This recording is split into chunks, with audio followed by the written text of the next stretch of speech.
I knew something was wrong the moment I stepped outside and felt the cold morning air hit an empty space where my brand new BMW had been sitting just hours earlier. For a split second, my brain refused to understand what my eyes were seeing. The painted white lines of my parking spot looked too clean, too open, too untouched, like nothing had ever been there at all. But that couldn't be true. I had tucked my car neatly into that spot last night, triple-checking the lock as I always did. I stood frozen, my breath forming pale clouds in the February air, staring at the vacant space as if the car might suddenly shimmer back into existence. A hollow buzzing filled my ears. Then panic-sharp electric shot through me, tightening my chest. I grabbed my phone with shaking fingers. Before I could stop myself, I called my parents. They answered on speaker. My mother laughed. "Relax, Ava. We gave your spare key to your sister." She needed a reliable car. Her voice sounded like someone tossing gasoline on an open flame. Reliable. The word echoed viciously in my mind. Chelsea had crashed 4 cars in the last few years. 4. And now she had mine. I felt the world tilt beneath me, my pulse hammering loud enough to drown out everything else. That was the moment something inside me cracked for the first time. I took a long breath and whispered, "Okay, just give me a minute." Then I hung up and called the police. The wind stung my face as I stood alone in the parking lot staring at the blank asphalt as if it held answers. My hands trembled so badly I had to tuck them into my coat pockets. I had only owned the BMW for 3 weeks. New car smell still clung to the upholstery, the protective plastic still covered a corner of the glove box. It was the first luxury purchase of my life, something I bought after years of saving, years of telling myself I wasn't allowed to want nice things. And now it was gone because my parents had handed it over like it was a casserole dish. The betrayal sat in my stomach like ice. It wasn't even anger yet, just disbelief. A kind of numb, ringing disbelief that made everything feel too bright, too sharp. My phone buzzed again, and for a moment I considered ignoring it. But when I saw Mom flash on the screen, the numbness broke. "What were you thinking?" I said the moment I picked up. "You gave her my key without asking me." "You weren't using it," she said with that breezy tone she used when she wanted to sound logical. "Chelsea needs to get to work. That salon in Mooresville finally hired her. I don't care if she's driving to the moon, Mom. It's my car." "Oh, Ava, don't start. You always get dramatic about things that don't matter. Family comes first." There it was. The line she'd recited my entire life. Family comes first. As if that justified anything. As if that excused everything. As if that meant my feelings, my boundaries, my property didn't matter at all. "She took my car without my permission," I said through clenched teeth. "That is the definition of stolen." My mother scoffed so loudly I had to pull the phone back an inch. "Ava, don't embarrass yourself. It's not stolen if your sister has it." People like her said things like that. People who convinced themselves that wrong actions magically became right if they benefited the golden child. "Where is she now?" I asked. "I don't know. Probably driving to work, or staying with one of her friends. She mentioned something about being out late last night." I closed my eyes. "So she took my car in the middle of the night, when I asked. Around 11. Your father gave her the spare key. We didn't wake you because we knew you'd make a fuss." My breath caught. They had come to my apartment, stood outside my door, handed my key to someone who had totaled more cars than she'd kept, and walked away without even knocking. I suddenly felt very cold. "I'm calling the police," I said quietly. "Ava," my mother snapped. "Don't you dare," I ended the call. Officer Ramirez arrived 15 minutes later. She was calm, efficient, no nonsense, a grounding presence in a moment when my mind felt like a spinning coin refusing to settle. She listened while I explained everything, her pen scratching across her notepad. "So, your parents entered the property last night, gave your spare key to your sister, and she drove off with your BMW," she repeated. "You didn't give permission to your parents or your sister. And your name is the only one on the registration, yes. And you believe your sister's driving history puts your vehicle at risk." A humorless laugh escaped me. She's destroyed 4 cars in the last 5 years. She wrapped one around a pole after a party. She rear-ended a parked truck because she was putting on mascara. She's reckless. Always has been. Officer Ramirez nodded. All right. Before I file this, I have to ask, are you sure you want this in the system? Once we classify your vehicle as stolen, any officer who encounters it will stop the driver.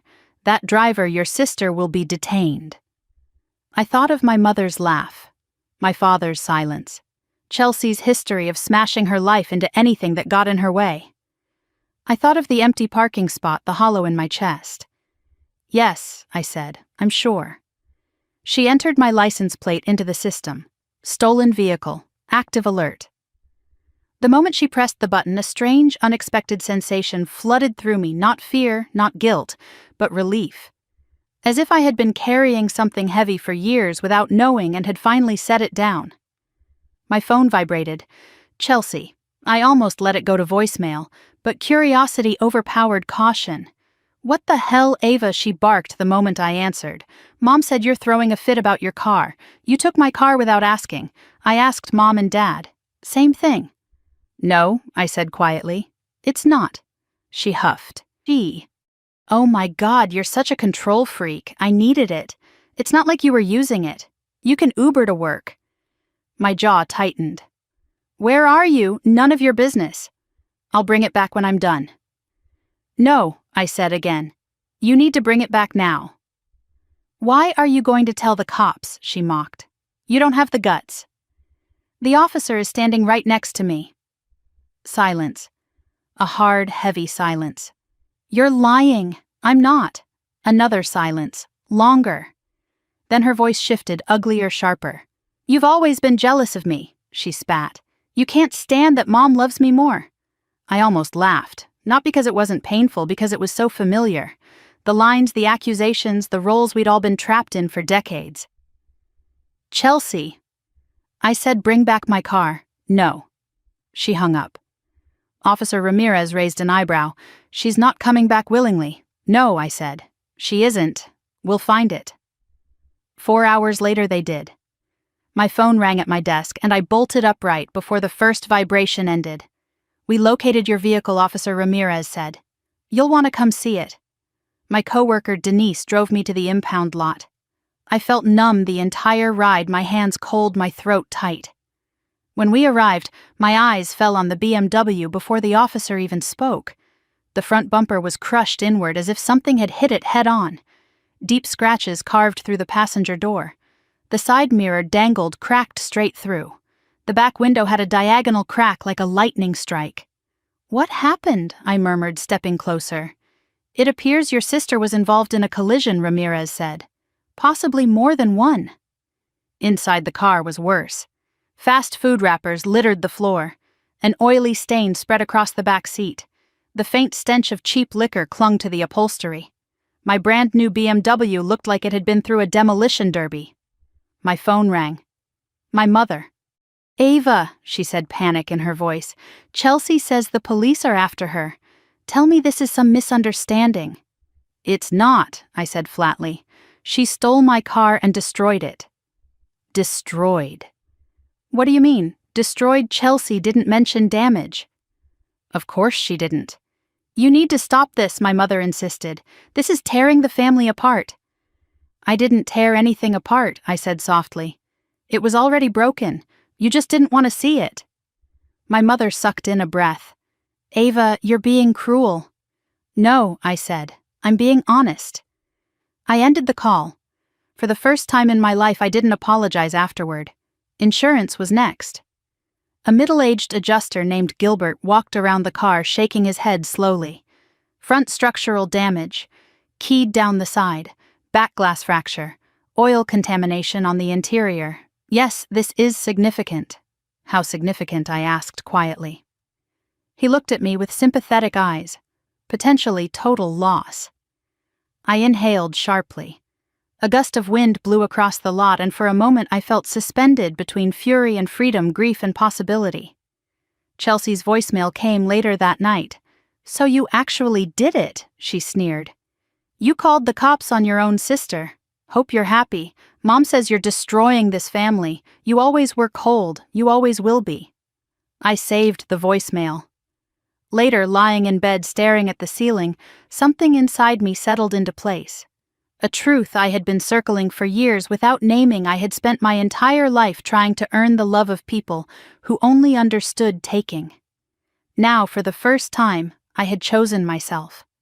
And I wasn't going back.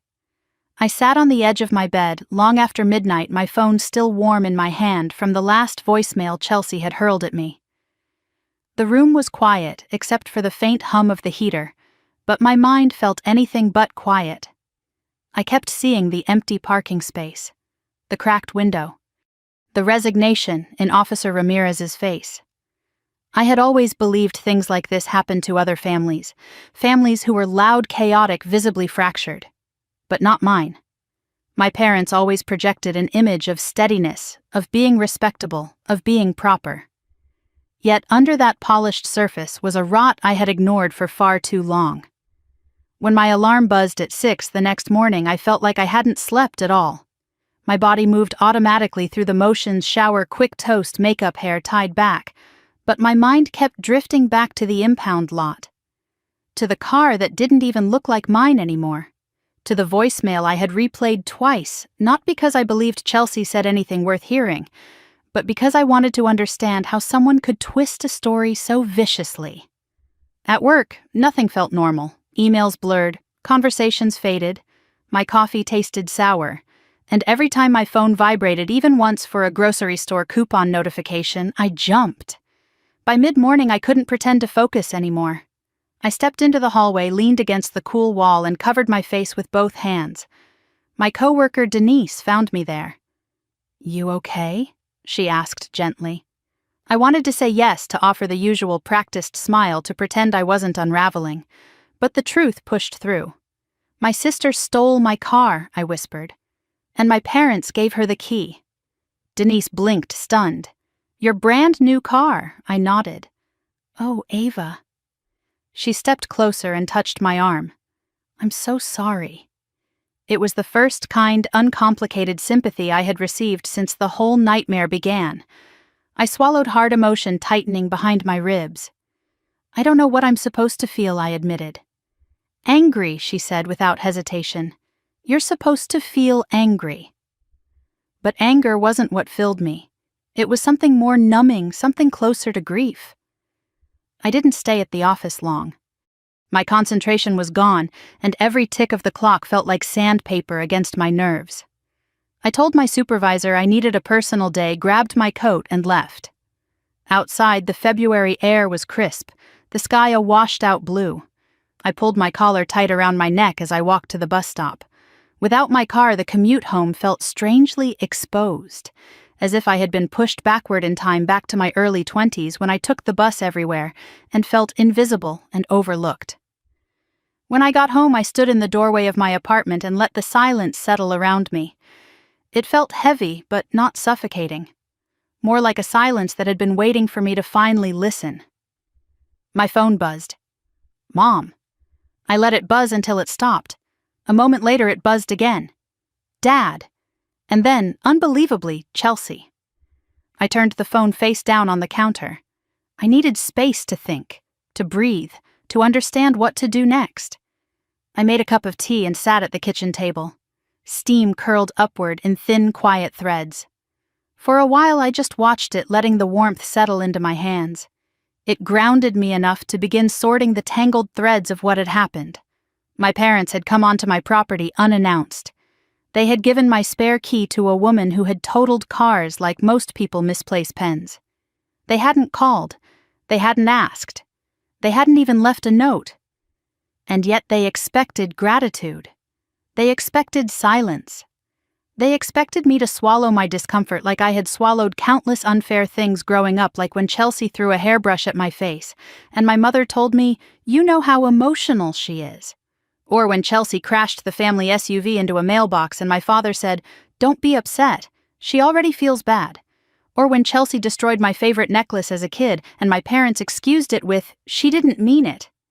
There had always been a reason to forgive her. There had never been room for my feelings.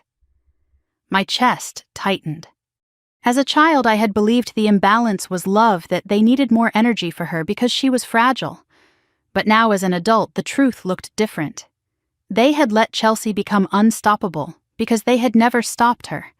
And now she had crashed through my life like she did with everything she touched.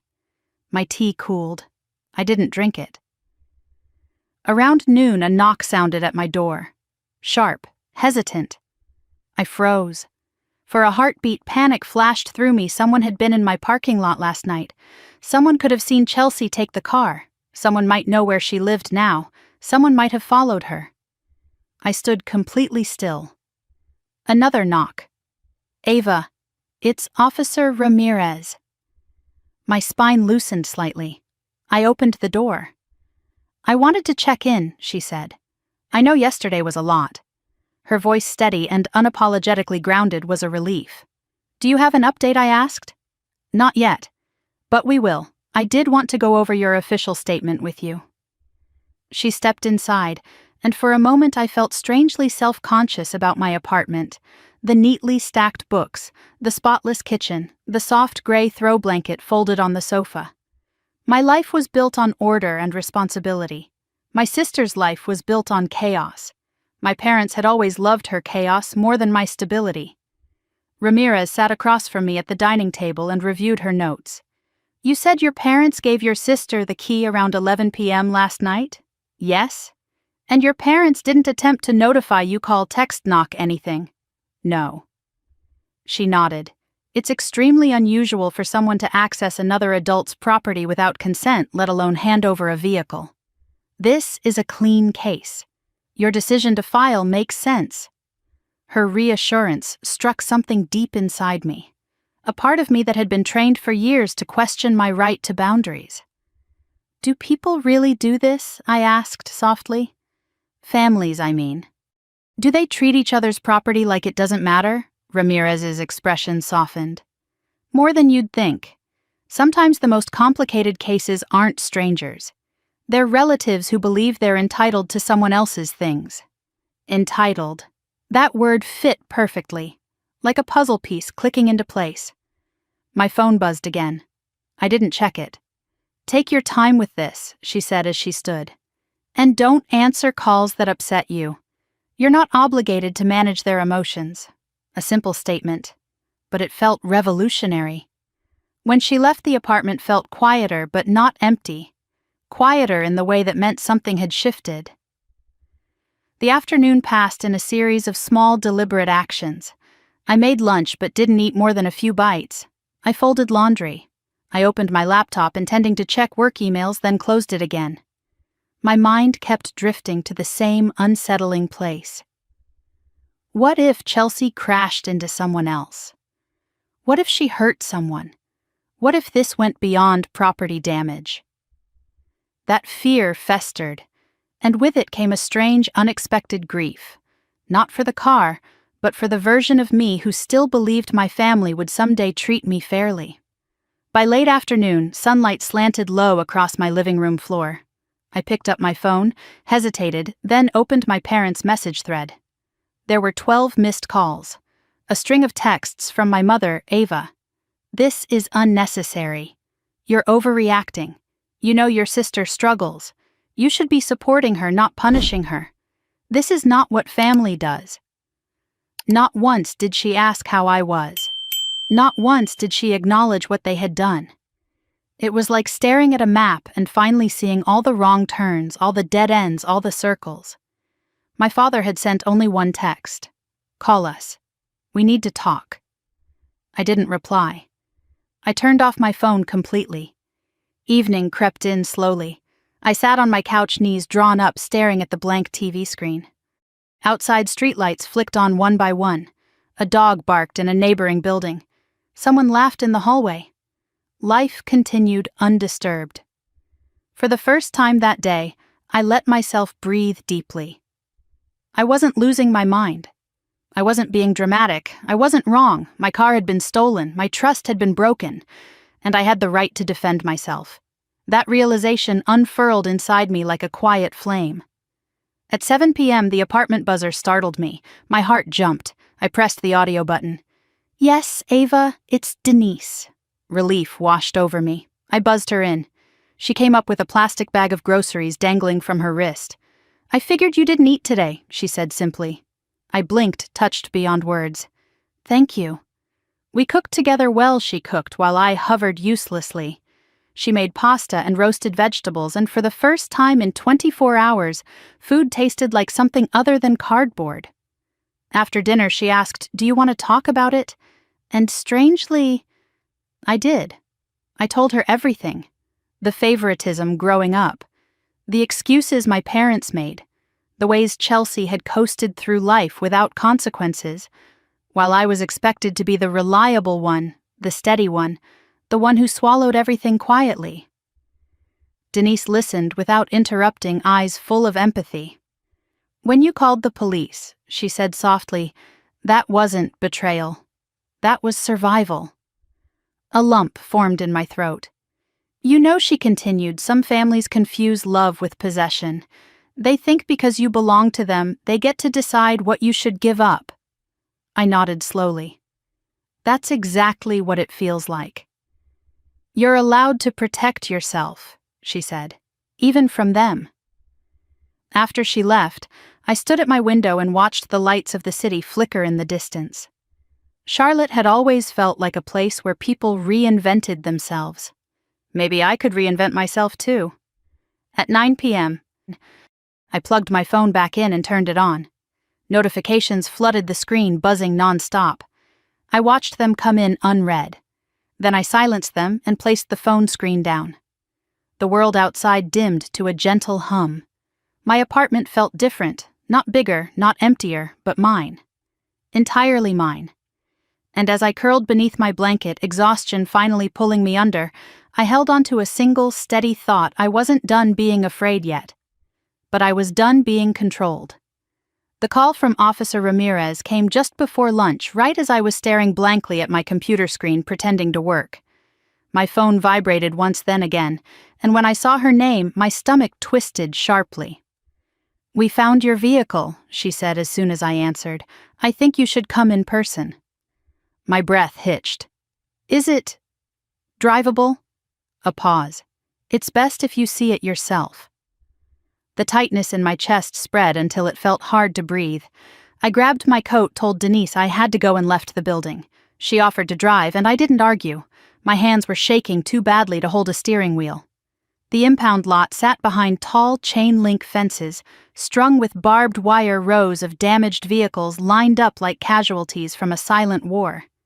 The air smelled faintly of oil and cold metal. Something inside me recoiled at the idea of my beautiful BMW sitting here among these broken machines. Ramirez waited near the entrance.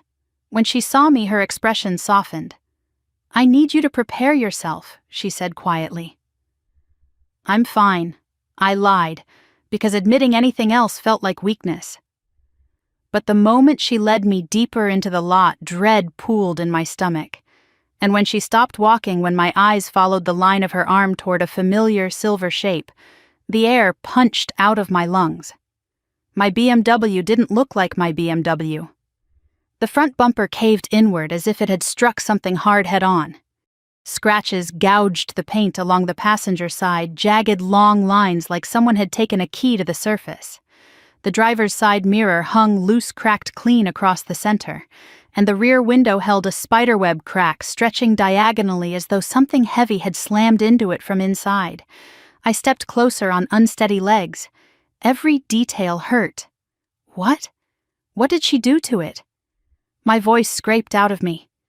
Ramirez shook her head. "Based on the damage, it appears there were multiple impacts. Possibly a minor collision, then scraping along a narrow space. There's interior damage, too." Interior. The word chilled me. I opened the driver's door. The smell hit first: stale food, spilled alcohol, something sour beneath it. Fast food wrappers littered the floor, crumpled napkins, an overturned cup sticky with dried soda. My brand new leather seats bore an oily, dark stain across the back bench. I ran my fingertips across it instinctively and immediately regretted it. Whatever it wasn't edible. She must have had people in here, I whispered. The thought twisted something inside me. Why would she? Ramirez crouched to pick up a small scrap of paper wedged between the center console and the seat. She held it up so I could see the rushed, uneven handwriting. Don't tell her. I'll fix it later. My mouth went dry. It was Chelsea's writing. I knew it instantly. The messy, slanted letters. The way she crossed her T's with a little upward flick. She knew she damaged it, I said. She knew before she abandoned it. Ramirez didn't dispute it. And this, she added, pulling something else from the door pocket, a receipt from a dive bar on the outskirts of Charlotte, time-stamped at 1:47 a.m. Is this a place she'd normally go? No, I said automatically. But then again, I hadn't known much about her life in years. She floated from job to job, couch to couch, relationship to relationship. She used to joke that responsibility was too boring to bother with. Now, seeing the wreckage of my car, the joke felt cruel. My gaze drifted to the back seat again, to a torn canvas tote bag lying on its side. It had a jagged rip along the seam, as if something heavy or sharp had been shoved in too forcefully. Empty now, but still leaving behind a faint outline on the upholstery, a rectangle the shape of some kind of box. Was something stored in that, I asked. Possibly, Ramirez said. We can't be sure. But goosebumps rose along my arms. I remembered the crack in the rear window, the strange pattern that suggested force from the inside. What had Chelsea been carrying, and why had she thrown it away before running? I felt suddenly exposed, as if I were standing in the center of someone else's danger without knowing the rules. A car door slammed somewhere behind us. I flinched, my heart jumping.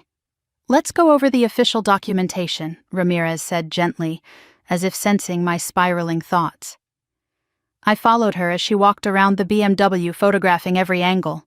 She narrated the damage for her audio log terms, like structural compromise, lateral scraping, possible intentional markings, glass fracture from internal force. Each phrase felt like another knife turning slowly. When she finished, she stepped back, giving me space. I wish I had better news, she said. But the vehicle is significantly damaged. You'll want to file your insurance claim as soon as possible. I already called them, I murmured. They're sending someone today. Good. And Ava, I need you to know something. I looked up. We see a lot of stolen car cases. Most involve strangers. But sometimes her gaze softened. They involve people the victim trusts. Those cases are often the hardest emotionally. You're not wrong to feel what you're feeling. My throat tightened unexpectedly. I nodded because speaking felt impossible. She gave my shoulder a light squeeze before walking back toward her patrol car. I watched her go, feeling both steadier and more unmoored than before. A few minutes later, a man in a navy jacket entered the lot carrying a clipboard and camera bag. He introduced himself as Gilbert, the insurance adjuster. Let's take a look, he said, stepping toward the BMW with the weary resignation of someone who had seen too many ruined vehicles. He began outside, measuring dent depth, photographing angles, crouching low to inspect the undercarriage. I stood nearby, arms wrapped tightly around myself, trying not to interpret every grimace on his face. This bumper damage, he said, eventually tapping the crushed metal, suggests a collision with reasonable force, not a parking scrape. She must have hit another car, I said. Possibly. Or a pole, hard to say. He moved on. These scratches, they're deliberate. The consistent depth indicates someone keyed it or scraped it with intention. My stomach twisted. And this, Gilbert pointed at the cracked rear window. Impact radiates from inside the cabin. Something hit it hard. I thought again of the torn tote bag, the missing box. My skin prickled. Inside, he catalogued the stains, the wrappers, the melted patch on the plastic console. He photographed the torn bag, nodding thoughtfully. Something box-shaped was here recently, he said. Whatever it was left indentations in the upholstery and a small crease on the floor mat. What does that mean? I asked. He hesitated. It means this wasn't just reckless driving. Someone was transporting something they didn't want found. I swallowed, my throat suddenly dry. And because the car was stolen, your insurance should classify this as a stolen vehicle recovery claim. Depending on repair estimates, you may qualify for a total loss payout." "A total loss," I whispered. He nodded. "There's structural damage frame concerns and extensive cosmetic issues. The estimate may exceed the vehicle's value threshold." A strange mix of emotions rose in me, weight and weightlessness colliding. I didn't want my car destroyed, but I did want closure, and I wanted anything returned to me after all this chaos. "When will you know for sure?" I asked. "I'll file my report today," he said. "You should hear within a week." He offered a small, sympathetic smile. "I've seen cases like this. Not often, but when they involve family, they cut deeper." I nodded. It cut beyond deep. It felt like it reached straight into the bone. As he packed up his equipment, a sharp gust of wind blew across the lot, carrying a faint metallic smell. I looked at my once perfect BMW and felt a hollow sadness, not for the car itself, but for what it symbolized: my independence, my effort, my one tangible reward for years of working hard and never asking for anything. And Chelsea had taken it like it was a freebie. My phone vibrated. The screen flashed "Dad." I didn't answer. Then Mom, then Chelsea, then an unknown number. I let them all ring. Ramirez walked back over her expression, more serious than before. "We just received a radio alert," she said, quietly. "There's been a possible sighting of your sister's description heading toward Rock Hill. We're coordinating with South Carolina authorities." "Rock Hill," I repeated. "Why would she go there?" Ramirez hesitated. "People who abandon stolen vehicles often do so when they believe law enforcement is closing in. It's possible she's trying to get out of state." My heart dropped. "She thinks I'll withdraw the report," I said hollowly. "That I'll clean up the mess. Like I always do." "Will you?" Ramirez asked gently. I shook my head. Something in me solidified, then something that had been soft and uncertain for most of my life. A voice I didn't recognize yet, but knew instinctively belonged to me. "No," I said. "I won't." Ramirez nodded once. "Then we'll take it from here." As she walked away, I turned back to the BMW one last time. The cracked glass reflected the cold winter sky, and for a strange moment I saw myself in that reflection, fractured but still standing. I placed my hand on the dented metal, a quiet farewell to the thing I had worked so hard to afford. Then I whispered more to myself than anyone else, "This ends now." And for the first time since this nightmare began, I almost believed it. I drove to my parents' house with a hollow steadiness, the kind that rises when fear has burned itself out and leaves something sharper behind. Their neighborhood looked as serene as ever: large porches, trimmed hedges, pastel shutters, all pretending safety, pretending harmony. It was a strange thing driving down the familiar street in a borrowed car instead of my BMW, a reminder of everything that had been taken from me in a single night. When I pulled into their driveway, the house looked painfully unchanged, as if the world inside it had not tilted off its axis. My mother opened the door before I even knocked. Her mouth was already tight with irritation, not relief. "Ava, this is not a good time," she said, crossing her arms. "We need to talk," I replied. "I'm not leaving until we do." For a moment she seemed ready to slam the door, but something in my face must have stopped her. She stepped aside reluctantly. My father hovered in the background, his expression unreadable. The house smelled like lemon cleaner and coffee, normal, familiar, almost comforting. But today the air felt too still, like the walls were holding their breath. My mother didn't wait for me to sit before she began. "You've caused a complete disaster. Your sister is terrified. The police are involved. This is exactly why we didn't tell you we gave her your key. You always make things so dramatic."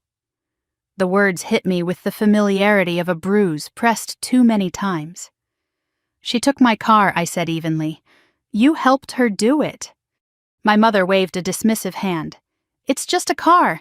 She needed it more than you." I stared at her. "She needed my car. The car I've worked years to afford.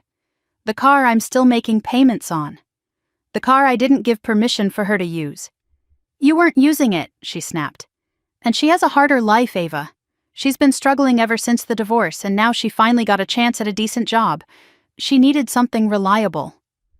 A bitter laugh escaped me. Reliable. She's destroyed 4 cars. That was bad luck, my mother insisted. It was negligence, I said. Reckless behavior. A pattern. The silence stretched for a moment before she said, "You've always been jealous of her." I blinked. Jealous? Yes. Ever since you were little. You hated when she got attention. I felt something in me shake loose, something old and raw. I didn't hate it. I hated that she got attention for ruining everything while I got ignored for keeping everything together. My father cleared his throat. "Let's calm down." "No," I said, turning to him. "I'm tired of calming down. This is 30 years of calming down." My mother scoffed. "Don't be overdramatic. This is all about the car, isn't it?" "No," I said quietly. "It's about everything." The air shifted. Even my father seemed to feel it. "You let her do whatever she wanted," I said. "Break things, lie, manipulate, hurt people. And every time she did, you made excuses." "She's emotional. She's fragile. She's going through something." But me, I never got to go through anything. I was the steady one, the responsible one, the invisible one. My mother's eyes hardened. "Don't rewrite history. We supported you both." "Did you?" I asked. "When I worked 2 jobs to get through school because you said money was tight while you paid for her apartment after she dropped out of college. When I saved for years to buy my car while you replaced hers every time she crashed one. When she totaled Dad's truck after drinking and driving and you covered the legal fees to keep her out of trouble. Did you support me then?" My father's gaze flickered. My mother's face went pale. "That was different," she said weakly. "How she needed us more." I let that sink in. It wasn't new, but hearing it spoken aloud was something else entirely. "So my needs don't matter," I said. "That's what you're saying." She hesitated. "You were always more capable. You didn't need the same kind of help." "And she did." My mother's voice rose slightly. "She's your sister Ava. You're supposed to help her." "I did help her," I said. "My whole life. And she took advantage of it. And you helped her do that too." For the first time, my father spoke quietly. "She's been going through a lot. You know she had a tough year, so I should sacrifice my property, my safety, my sanity?" "Because she had a tough year," I asked. "Because you didn't teach her how to handle anything on her own." My mother bristled. "She is trying." "No," I said softly. "She's running." My father looked away. I took a slow breath. "Why did you give her my spare key? Why my car?" Why that night my mother glanced at my father and something uneasy passed between them. "Tell me the truth," I said. "She said someone was bothering her," my father murmured. "Someone she owed money to. She said switching cars would help her buy time." My heart kicked against my ribs. "She owed money to whom we don't know," he said quickly. "She just said she was scared." "And you decided my car should be the solution?" I asked, incredulous. "We didn't think she'd damage it," my mother said defensively.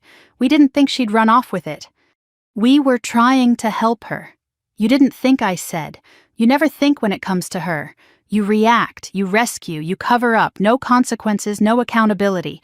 And now here we are." "She was scared," my mother repeated. "So was I snapped, standing in an empty parking lot thinking my car was stolen. And it was stolen. By someone you helped." My mother's eyes shimmered with frustrated tears. "This isn't who you are, Ava. You don't call the police on family. You don't do this." "No," I said again. "I don't. But I should have. Years ago." My father pressed a hand to his mouth as if trying to hold back a truth. "Tell me everything I demanded." My mother flinched. "There were incidents," my father said slowly. "Financial troubles. A few bad relationships. People showing up at the house looking for her. We paid them to leave." "What kind of people?" My voice was barely above a whisper. "Ava," my mother said sharply, Don't twist this." "What kind of people?" I repeated. My father looked pained, the kind who make threats. My skin prickled. "And she brought them to my apartment. Did she give them my address too?" "No," my mother snapped. "We never told her. But she had the key," I said. "She could have come at any time. She could have brought anyone." My mother's silence told me everything. A cold realization slid down my spine. "You didn't care what it cost me, as long as she got away." My mother's voice cracked, brittle and defensive. "We didn't know she would damage it that badly." I stared at her. "What do you mean?" I asked, slowly. "That badly?" Her face tightened, the words already escaping before she could catch them. "We knew she might have a mishap or two. But we didn't expect." I took a step back. "You knew, Ava. You knew she was likely to damage it." I said, my voice trembling now with something deeper than anger.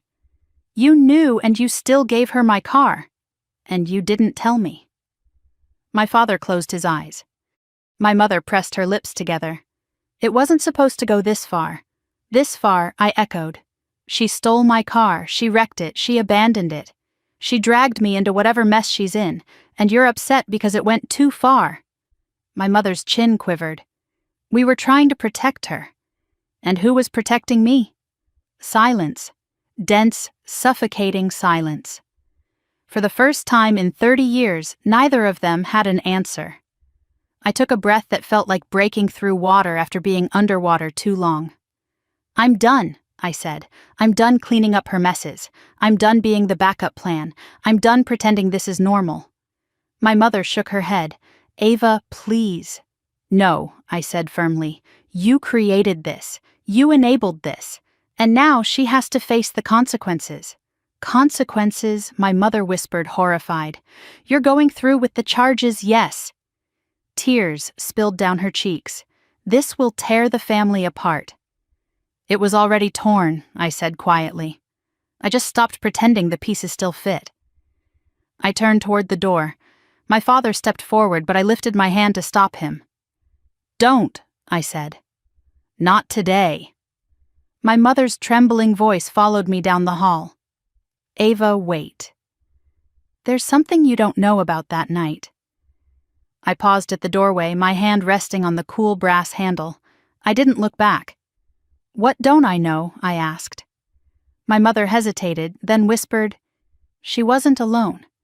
My heartbeat stumbled. "What do you mean?" But she shook her head, tears streaking her face. "Just be careful." The warning lingered in the air like smoke. I walked out of the house, the door clicking shut behind me, knowing with absolute certainty that nothing between us would ever be the same again. I sat in my car in their driveway long after the engine stopped ticking, gripping the steering wheel like it was the only thing keeping me from collapsing. My mother's last words. "She wasn't alone," echoed in my skull, looping over and over until the meaning twisted into something darker. I stared straight ahead, unable to turn the key, unable to start the car, unable to breathe normally. It felt like the world around me had tilted. If Chelsea hadn't been alone, then whoever she was with had also been inside my BMW. Someone I didn't know. Someone she didn't want me to know about. Someone connected to people who made threats, as my father had quietly confessed. Fear crept into my spine, subtle but cold, the kind that feels like a warning. I forced myself to inhale deeply, then another. Finally, with trembling hands, I started the engine and pulled away from the house. I didn't drive home. I couldn't be alone with those words rattling around inside my head. Instead, I drove to a quiet parking lot near a small lakeside park, the kind of place where people walked dogs and jogged in the mornings, but no one lingered long during the day. I sat there staring at the rippled surface of the water, letting time pass without noticing. Eventually, my phone buzzed with a message from Officer Ramirez. "Update. Working with Rock Hill PD to locate your sister. We'll keep you posted." I read the message twice, then typed back, "My parents said she wasn't alone when she took my car. Should I be worried?" Her reply came quickly. "Thank you for telling me. Yes, that matters. I need you to come to the station when you can. We should talk." My stomach tightened. I didn't want to go. I didn't want any of this to be real. But avoiding it wouldn't make it disappear. So I shifted the car into gear and headed toward the station. The police building looked sterile and intimidating, a block of concrete and glass standing against a gray sky. When I walked inside, the fluorescent lights hummed faintly. Ramirez met me near the front desk, her expression more serious than I'd seen before. "Let's step into my office," she said. Inside, she closed the door and gestured for me to sit. "Tell me exactly what your mother said," she instructed. I repeated the conversation word for word.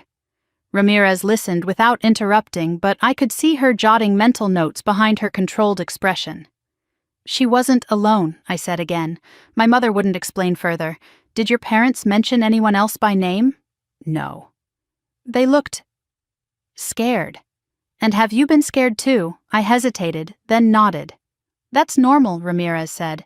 "But we need facts." "Your sister may have been involved with people who use stolen vehicles for more than transportation. There are cases where cars are used to move drugs, cash stolen goods, or weapons.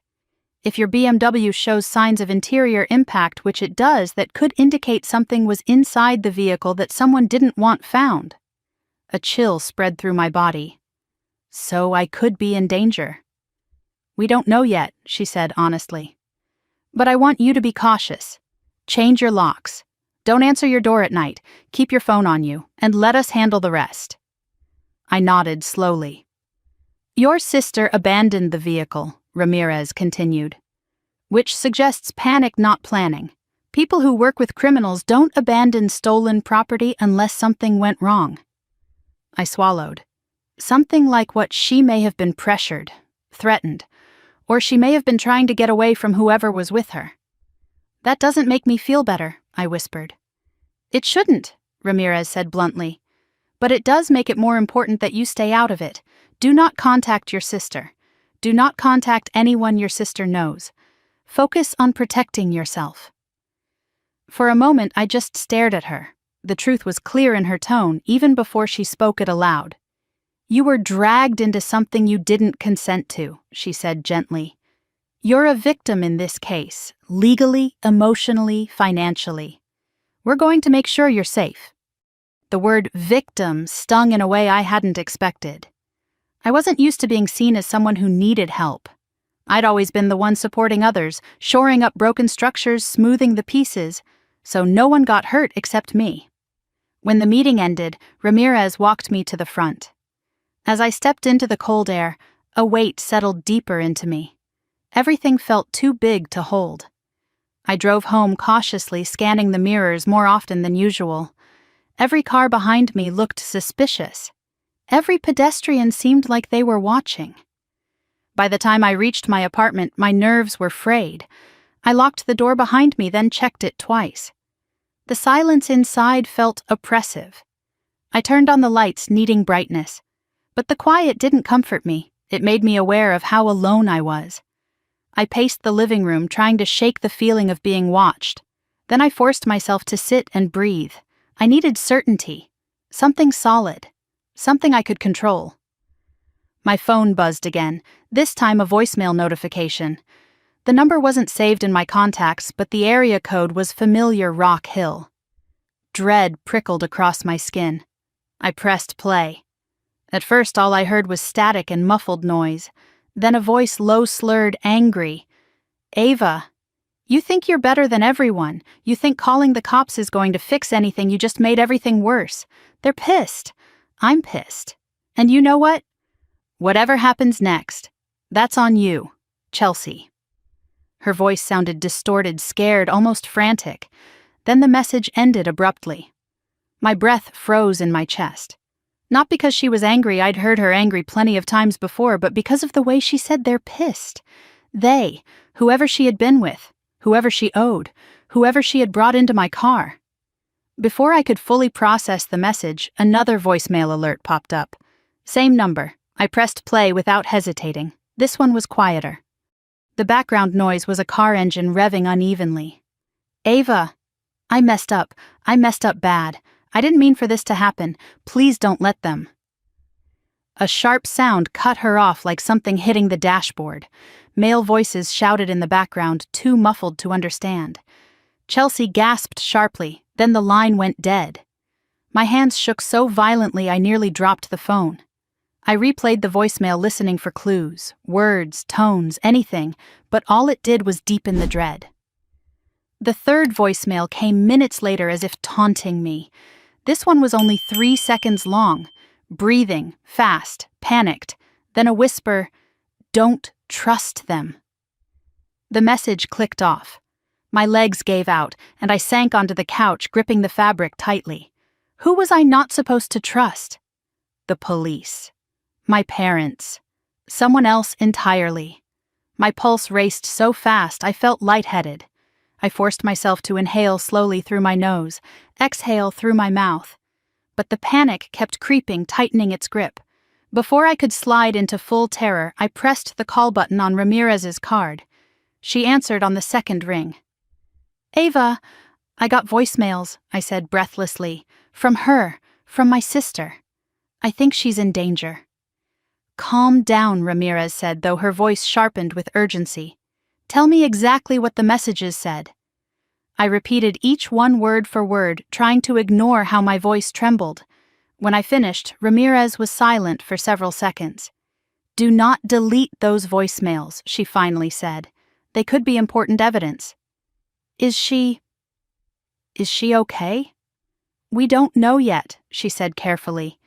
"But this confirms she's not acting alone, and that whoever she's with may be involved in criminal activity." I closed my eyes, nausea rolling through me.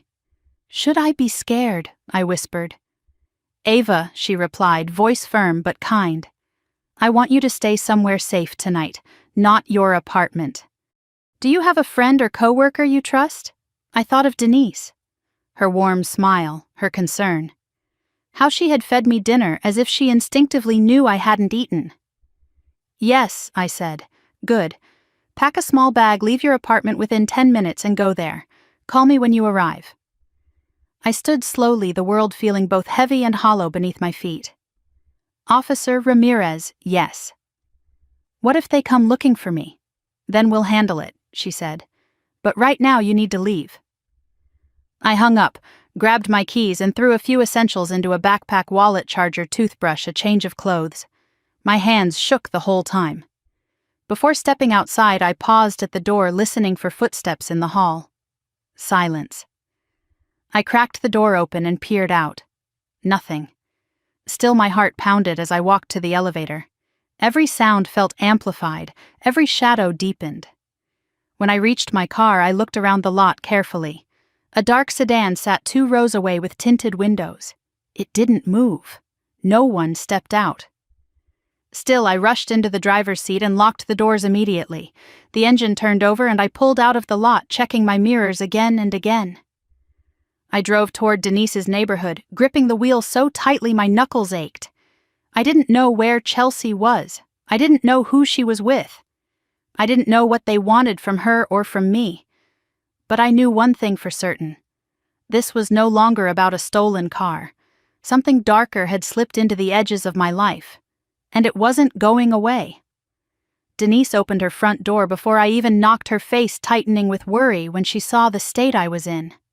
I must have looked pale wild around the edges, my backpack slung over one shoulder like I'd run straight from danger. "Ava, what happened? I need to stay here tonight," I said, my voice thin. "I'll explain, I promise, but can I come in?" "Of course," she said, immediately stepping aside. "Get inside." Her house smelled like vanilla candles and fresh laundry, warm and comforting in a way my apartment hadn't felt in days. The lights were soft enough that my eyes stung for a moment as I took off my coat and dropped my bag by the entryway. "Sit down," she said, guiding me to the couch. "I'll get you water. You look like you're about to pass out." I probably was. My hands hadn't stopped trembling since the last voicemail. While she stepped away, I inhaled shakily, trying to steady my breathing. The quiet murmur of her kitchen faucet felt grounding. She returned with a glass and set it gently in my hands. "Okay," she said softly. "Tell me everything." I took a sip, then another before I could force myself to speak. My sister called, I whispered. 3 voicemails. She sounded drunk, panicked. And she said, the words stuck in my throat.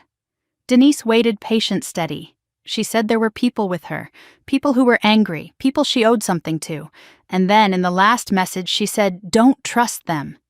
Denise's eyes widened. Don't trust who I don't know. My voice cracked. My parents, the police, her friends. Whoever was in my car. I don't know anything anymore. I curled forward, elbows on my knees, hands covering my face. Everything felt too much, too loud inside my head, too quiet outside it. A storm pressing against glass. Denise rubbed slow circles between my shoulders. The gesture nearly undid me. You did the right thing by coming here, she whispered. You're safe. Safe. The word felt foreign. I also need to tell you something else, I said after a moment. My parents admitted Chelsea wasn't alone when she took my BMW. Denise froze.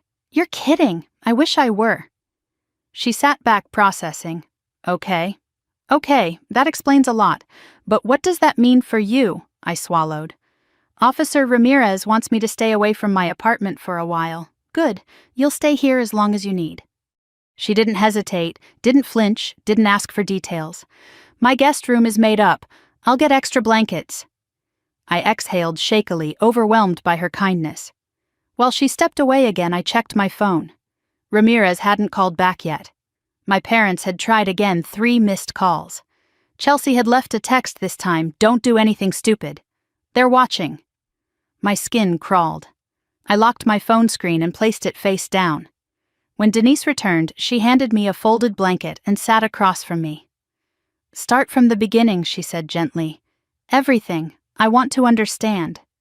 So I told her from the moment I discovered the empty parking space to the police report to the impound lot to the confrontation with my parents.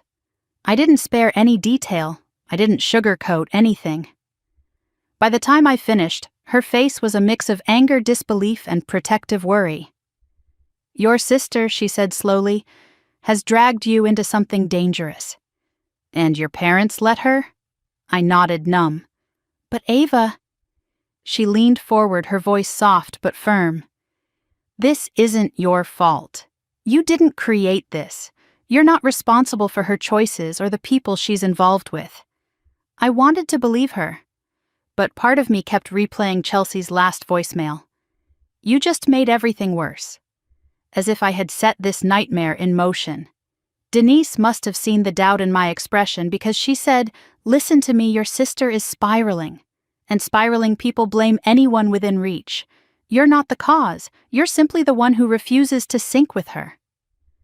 Her words hit something deep, something tired, something wounded. I wrapped the blanket around my shoulders, suddenly exhausted. Come on, she said softly. Let's move to the guest room. You need to rest. The room was small but warm, with pale yellow walls and soft white bedding. A simple lamp glowed on the nightstand. I sank into the mattress, and it felt like the first safe place I had touched since this began. Denise paused at the doorway. If you need anything, water, food, someone to sit with you, just knock. Thank you, I whispered. She gave me a small, encouraging smile. You're safe here. After she left the room, was quiet, the kind of quiet that doesn't threaten to swallow you but holds you gently. Still, my mind refused to rest. I stared at the ceiling, listening to my own heartbeat too loud in the stillness. Finally, I forced myself to call Ramirez. She answered immediately. Are you with your friend? Yes. I'm at Denise's. Good. Stay there tonight, maybe longer. Has there been any update? Not yet. We're working with multiple departments. Rock Hill PD found a vehicle that may be connected to your sister's last known location, but it wasn't your BMW. It was another car, an older sedan traced back to a man with a record. My blood chilled. Did Chelsea know him? It appears so. I swallowed hard. Is she in danger, Ava? Your sister is volatile, but she's not stupid. She'll come forward when things get too dangerous. What if she can't? I whispered. Silence hung for a moment. Ava Ramirez finally said, choosing her words, "We will do everything we can. But I don't want you contacting her. Let us handle it." "Okay." My voice was small. "And Ava, yes, you're doing the right thing. Don't back down now." I hung up and placed the phone on the nightstand. I lay there for a long time staring into the dim light. Outside, a car passed down the street, headlights sweeping briefly across the room.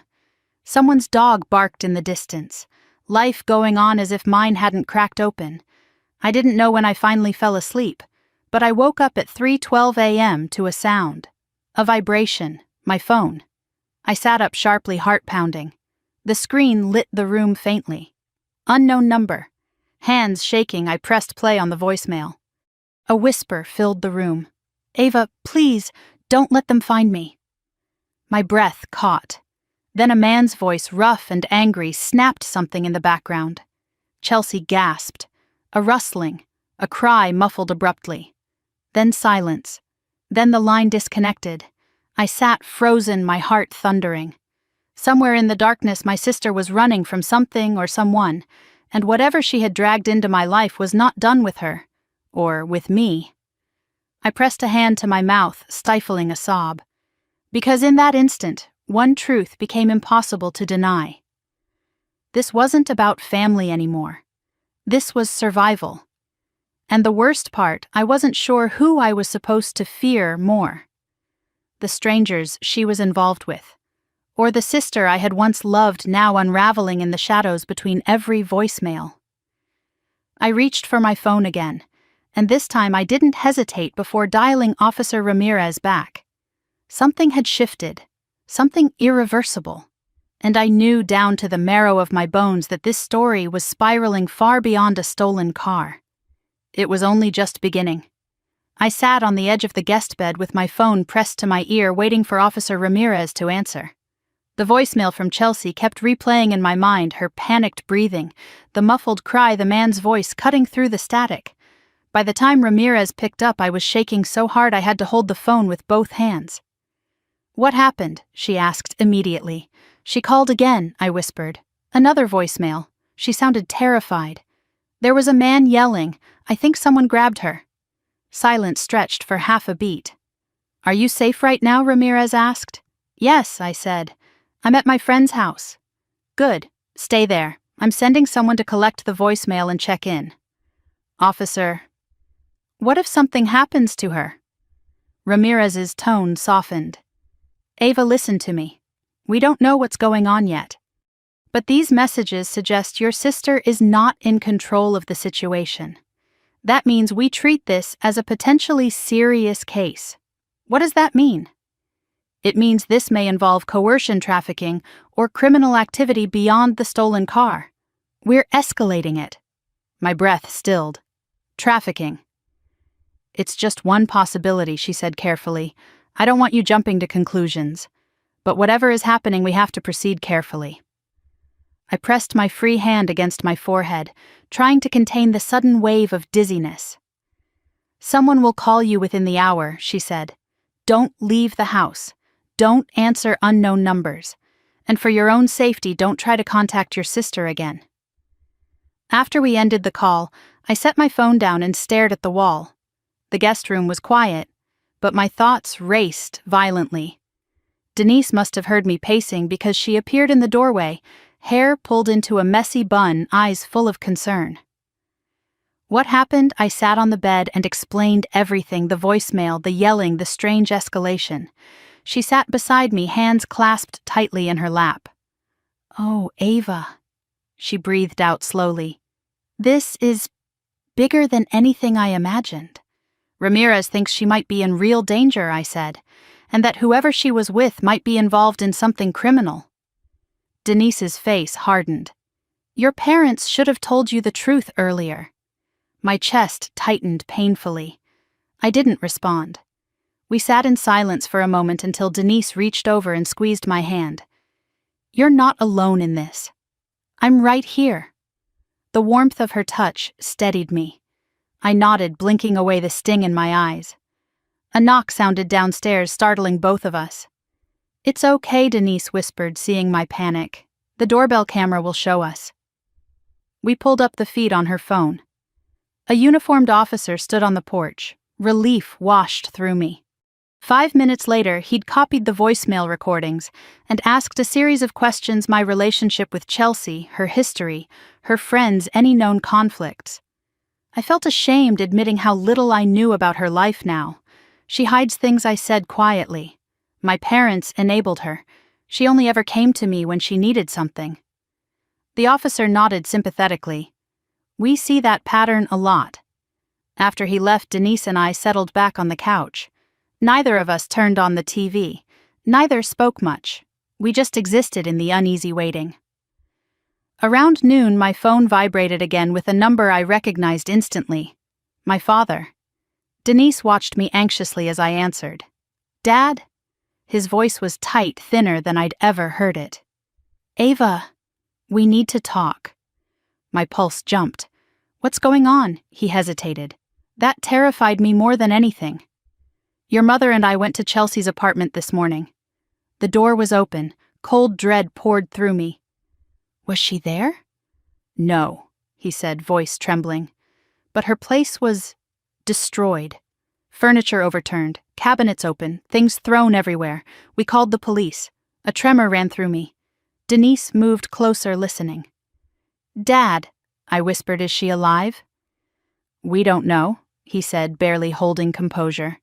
"But I think you should come home so we can talk face to face." "No," I said instantly.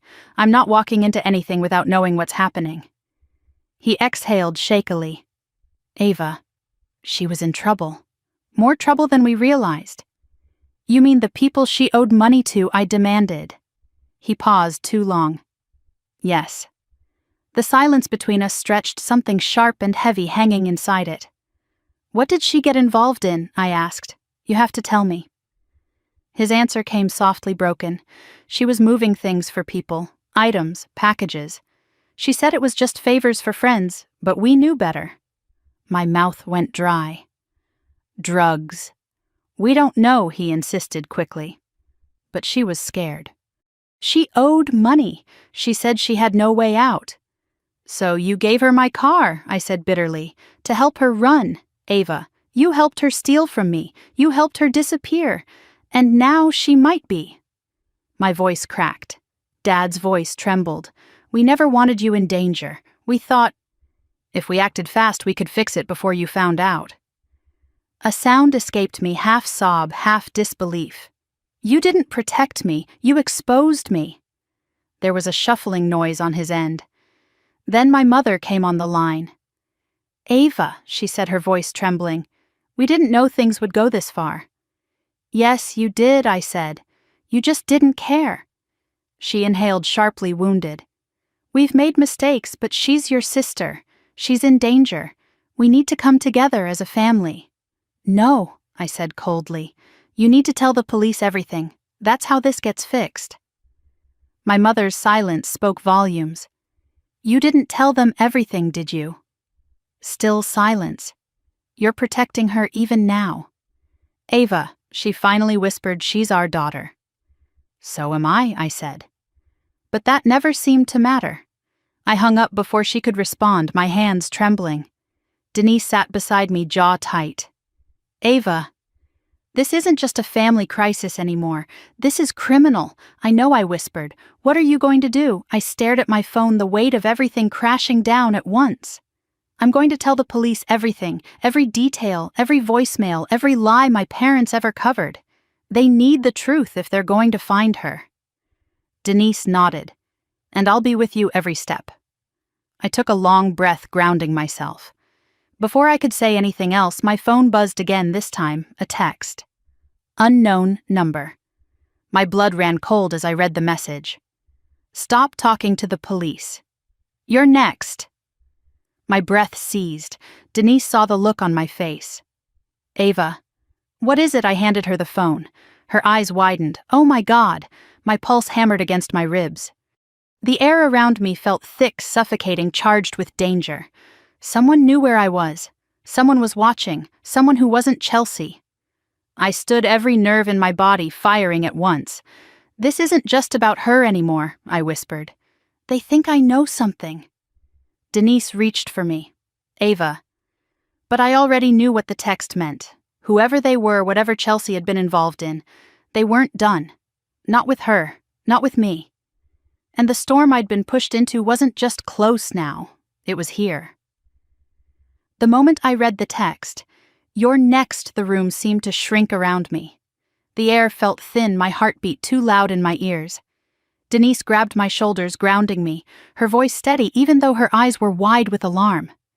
"Ava, look at me. We're calling the police right now." I nodded, unable to speak. My hands shook as I dialed Officer Ramirez. She picked up instantly, her voice clipped and alert, as if she'd already sensed something was wrong. "What happened?" "I just got a message," I said, my voice trembling. "A threat. From an unknown number. Read it to me." I swallowed hard. It said, "Stop talking to the police, you're next." There was a sharp inhale on the other end of the line, controlled, professional, but unmistakably serious. "Ava, listen to me very carefully," Ramirez said. "You are not safe at your apartment, and you're not safe alone. I'm sending officers to your location. Do not leave the house. Do not go near windows. Stay with your friend." I nodded, then said out loud, "Okay, put your phone on silent. Keep the ringer off.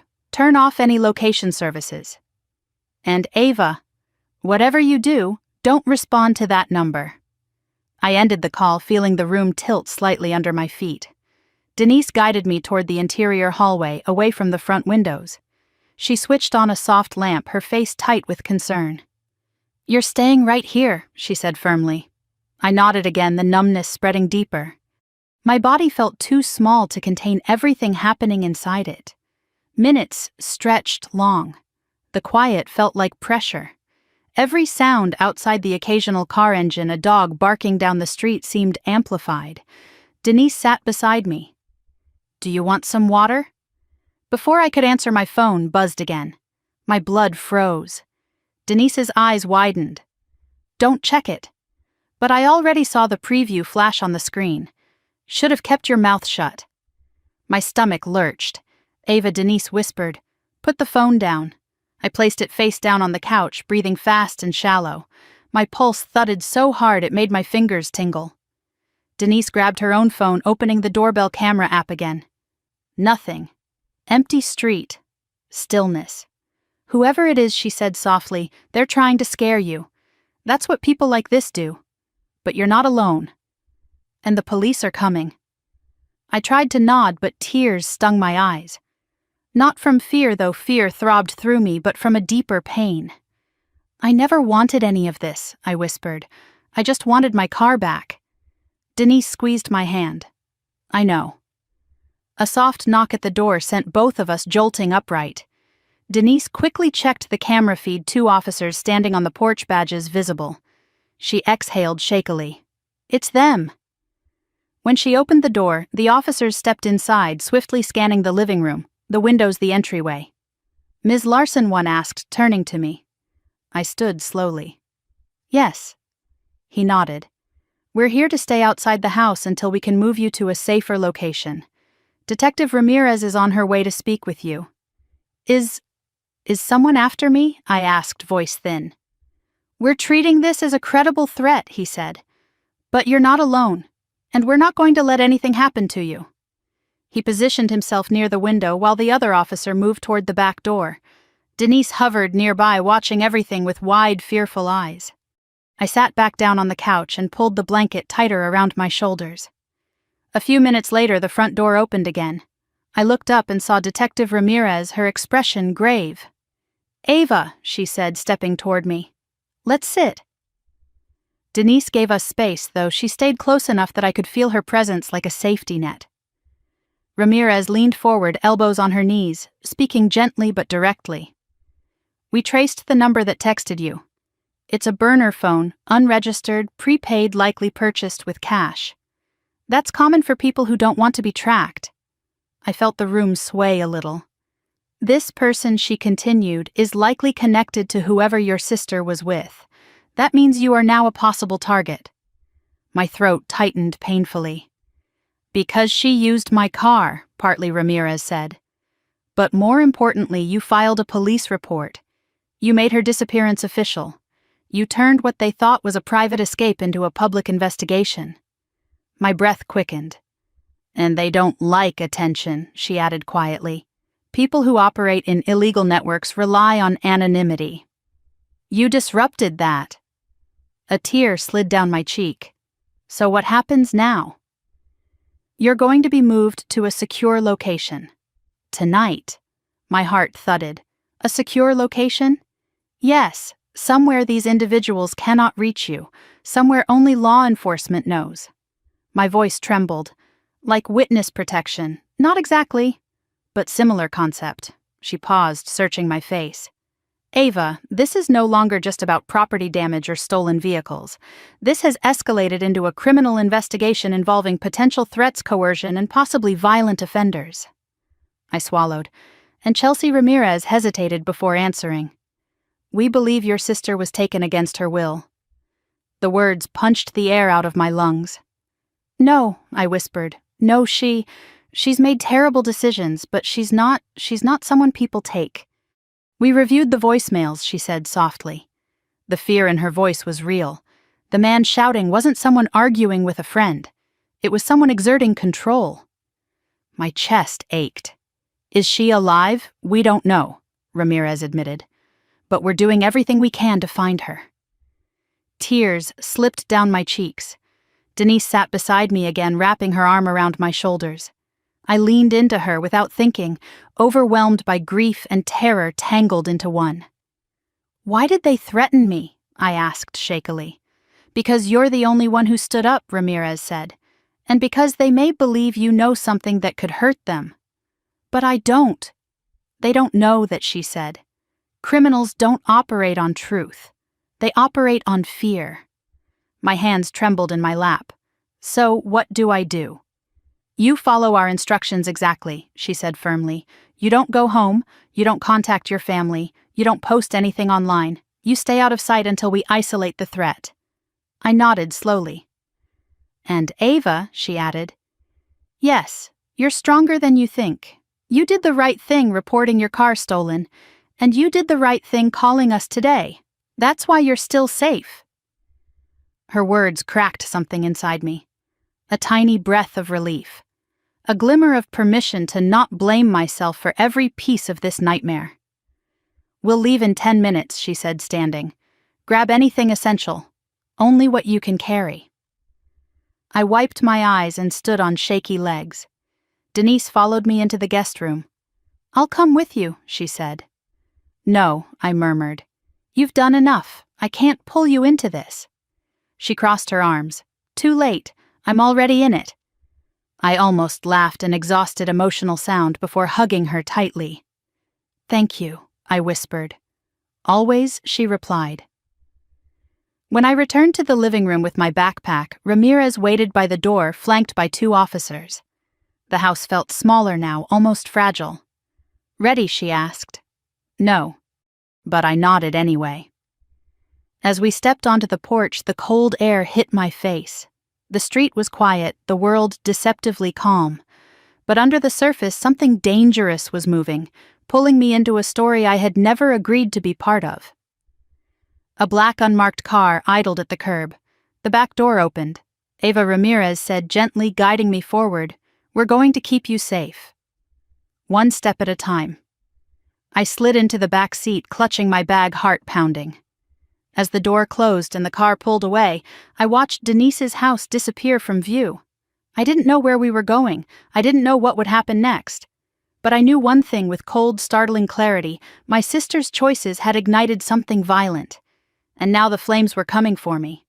The safe house was nothing like I imagined. I'd pictured a bunker maybe, or a dim motel room tucked behind a highway exit, but instead the unmarked car pulled up to a modest 2-story brick townhouse on a quiet cul-de-sac. Porch lights glowed softly. Wind chimes clinked in the breeze. A wreath hung neatly on the front door. It looked like the kind of place where neighbors waved to each other and borrowed sugar. A slice of life completely at odds with the fear twisting inside my ribs. "This is one of our protected residences," Officer Ramirez said as she stepped out of the car. "You'll be safe here." Safe. The word felt foreign, almost insulting. But I followed her up the walkway, gripping my backpack strap like a lifeline. 2 additional officers flanked us, scanning the street with trained eyes. Inside, the air smelled faintly of lavender and lemon cleaner. A small lamp glowed in the living room, casting warm light across the furniture, simple, functional, untouched. The blinds were already drawn. "Sit," Ramirez said, gently motioning to the couch. "I'll brief you." I lowered myself onto the cushions, suddenly aware of how exhausted I was, emotionally, physically, in every way a person could feel worn down. She sat across from me, placing her folder on the coffee table between us. She didn't open it. For a moment, she just looked at me with a soft, assessing expression. "You've been incredibly strong through all of this." I let out a dry breath. "I don't feel strong." "That's usually how it feels," she said. "But strength isn't a feeling. It's what you keep doing anyway." I swallowed hard. She clasped her hands. "I'm going to tell you where we are in the investigation, and it's going to be difficult to hear, but you deserve the truth." My pulse quickened. I nodded, bracing myself. First, she began, "We have reason to believe your sister didn't just get involved with the wrong crowd. She became part of a criminal transport ring." My stomach dropped. "Transport? What drugs money?" "Both are possibilities," Ramirez said. "But we've seen groups like this use ordinary citizens, usually vulnerable young adults with financial trouble, to move stolen goods or deliver packages that can't be tracked." "And she used my car," I whispered. "Yes, your BMW was clean, new, registered to someone with a stable job and no criminal history. That made it valuable to them." My breath hitched. Did Chelsea know what she was doing? Ramirez didn't answer right away. When she spoke, her voice softened. "We believe she got in far deeper than she planned. The panicked voicemails support that." A hollow ache opened inside my chest, a mixture of grief and betrayal that felt impossible to untangle. "So she wasn't helping a friend," I said. "She was being used," or both, Ramirez said. "But somewhere along the line, things went wrong. And when people like this lose trust in one of their runners, they lash out." A chill crawled over my skin. "What about the men in the voicemail?" I asked. "Do you know who they are?" "We're tracing the voices," she said. "We've isolated a few keywords from audio analysis. Accents, tone, slang patterns. We're coordinating with narcotics and organized crime units. But this is going to take time. Time. The one thing Chelsea didn't sound like she had." My throat tightened. "Do you think she's alive?" "We don't know," she said quietly. Something inside me cracked. "I don't want her to die," I said in a small, broken voice. "We've fought our whole lives, but I don't want her gone." Ramirez leaned forward. "We're doing everything possible." "But Ava, babying her won't help her now. We need facts, not guilt." I nodded, wiping tears from my cheeks. She continued. "Second update, we traced the burner phone that texted you. It pinged off a tower 3 miles from Rock Hill before going dark. That suggests mobility. Whoever sent it wanted you scared enough to stay silent but alive long enough to receive the warning." "Why warn me?" I asked. "Why not just come after me? Because threats are leverage," she said. "Hurting you wouldn't help them." "Not yet." I shivered. "And third," she said, her tone shifting slightly, "your parents contacted us." My breath caught. What did they say? They confessed to giving your sister the key, to knowing she was involved with dangerous people, to hiding incidents from us. They're ashamed even if they didn't say the words. I closed my eyes. The image of my mother crying, insisting she was protecting Chelsea, flashed behind my eyelids. "Are they in trouble?" I asked. "Potentially," Ramirez said. "Obstruction, withholding information, aiding after the fact. But our priority is finding your sister and neutralizing the threat. Everything else comes later." I nodded numbly. And now she said, voice gentler again, "I need you to tell me anything, and I mean anything you remember. Conversations, comments, little details, things she borrowed, people she mentioned, places she stayed. Anything." I stared at my hands for a long moment. There was one thing I murmured. In the voicemail. She said, "Don't trust them." Who do you think she meant? I don't know, I said. But the way she said it, it didn't sound like she meant strangers. It sounded personal. Ramirez's eyes sharpened. Personal, how like she meant people I know. My parents' faces flashed in my mind again. My mother's trembling denial, my father's guilt. Ramirez's voice softened. "Ava, is there any chance your parents were involved in her activities? Even unintentionally?" "No," I said automatically. Then softer, "I don't think so." But uncertainty wormed its way through me. My parents had been hiding things, protecting her, making deals they never told me about. They tried to cover for her, I admitted, for years. But I don't think they meant harm. Someone can cause harm without intending to, Ramirez said. A deep ache throbbed behind my ribs. Everything in my life felt upside down, inside out, twisted into shapes I didn't recognize. Ramirez stood. "Let me show you the room where you'll be staying." I followed her down a short hallway to a small bedroom with a twin bed, fresh sheets, a desk, and a tiny window with the blinds pulled tight. It reminded me of a cabin on a ship, compact, safe, temporary. "You'll stay here tonight," she said. "Maybe longer. There's a camera outside the house and officers will patrol the street." I nodded, absorbing everything. "You're not a prisoner," she added. "You're under protection. But I need to emphasize, don't leave without telling us." "I won't," I said. "And if your phone buzzes," she added, "let us know. Don't respond." I almost laughed. "I don't plan on talking to anyone," I know, she said gently. "But fear makes people unpredictable. Even victims, especially victims." Her words lingered long after she left the room. When the house finally settled into silence, I sat on the bed and pulled my legs to my chest. The room was warm, but I felt cold anyway. I thought of Chelsea, my loud, reckless, impulsive sister. The way she used to braid my hair when we were little. The way she always joked too loudly at the wrong moment. The way she slammed doors when she was angry and hugged too tightly when she was scared. I didn't want to lose her, even after everything she'd done. I stared at the blank wall, trying to imagine where she was, whether she was hurt, whether she was crying, whether she was thinking of me, or whether someone else was thinking for her. A soft knock at the door pulled me from my spiraling thoughts. Ramirez poked her head in. "One more update. It's important." My heart thudded.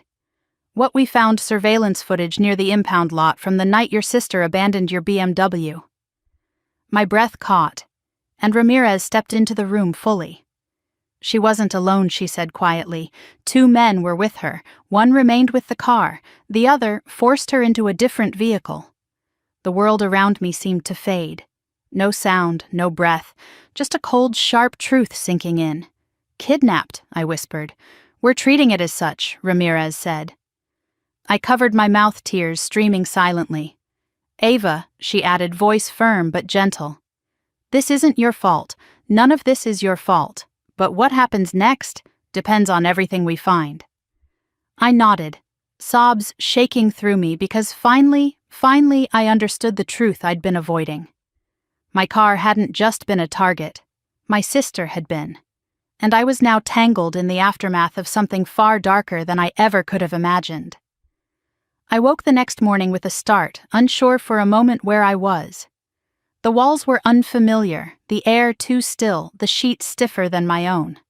Then the memory hit the safe house, the threats, the footage of Chelsea being forced into a car, and I sat up too quickly, my heart pounding. A sliver of daylight leaked through the blinds. It was barely morning. My throat felt raw, my body heavy, as if fear itself had weight. I swung my legs over the edge of the bed and took a long breath before stepping into the hallway. The house was quiet. Too quiet. I found Officer Ramirez in the kitchen, nursing a cup of coffee, scrolling through her tablet with a furrowed brow. She looked up when she heard me. "Morning," she said gently. "You didn't sleep much." I shook my head. "Any updates?" She set the tablet down. "We may have a lead." "Sit." I lowered myself into a chair, bracing. "We reviewed more surveillance footage," she said. Your sister was forced into a black SUV. No plates. The vehicle turned onto Route 21 heading south. That puts it on a path toward several isolated rural zones. Rural... My stomach tightened, meaning less law enforcement. Meaning less visibility, she corrected carefully. But we're tracking patterns from similar cases. This group tends to use abandoned cabins, storage units, or remote rentals as temporary holding spots. There's a chance she's still in transit or being moved. Her words landed like blows. Is she alive? I whispered. We don't know, she said quietly. But there's no confirmed evidence of harm, and we're acting fast. I nodded numbly. My throat burned. Ava Ramirez said softly, I know this is overwhelming, but I need to ask you something. It may be uncomfortable. I swallowed. Okay. Do you know if Chelsea stored or transported anything before she took your BMW? Anything she hid in your apartment, your car, the trunk, anywhere? No, I said. Not that I know of. Think carefully, she urged. Even something small. A bag, a box. Something she took without explaining. I closed my eyes, searching my memory. Then it hit sharp, sudden. There was a tote bag, I said. In the back seat, torn open. The adjuster said it looked like something heavy had been in it. What shape, she asked, leaning forward. Rectangular, I breathed. Like a shoebox, maybe bigger. Any markings, I didn't look closely. I admitted guilt, tightening my chest. That's okay, she said. This helps. She clicked into her notes. This group often uses decoys, innocent-looking bags, carrying unregistered devices, cash bundles, or stolen tech. If the bag was torn open, someone may have been searching for something. So Chelsea didn't have it anymore, I said. Which means whoever forced her into that SUV probably thought she hid it. The blood in my veins felt icy. So they think she still has it, I whispered. Possibly, but she doesn't. She left it in my car. And that Ramirez said quietly, maybe why they threatened you. A chill shuddered through me so violently I had to grip the table. They think I have it, I whispered. It's a possibility, she said. Burner phones are used when criminals suspect evidence has gone missing. You are now seen as a loose end. I stared at her, shock stripping the air from my lungs. So, they might come after me because they think I have this box. She didn't sugarcoat it. Yes. My hands began to tremble. Ramirez reached across the table, her tone steady. But we are protecting you, and the more we know, the faster we can locate them. I nodded, though my body felt made of stone. Just then an officer stepped into the kitchen. Detective, there's someone at the door. Ramirez stood immediately, one hand instinctively moving toward her holster. Who? A woman, he said. Cried the whole way here. Says she's family. My blood ran cold. My mother, I whispered. Ramirez glanced at me. Do you want to see her? It's your call.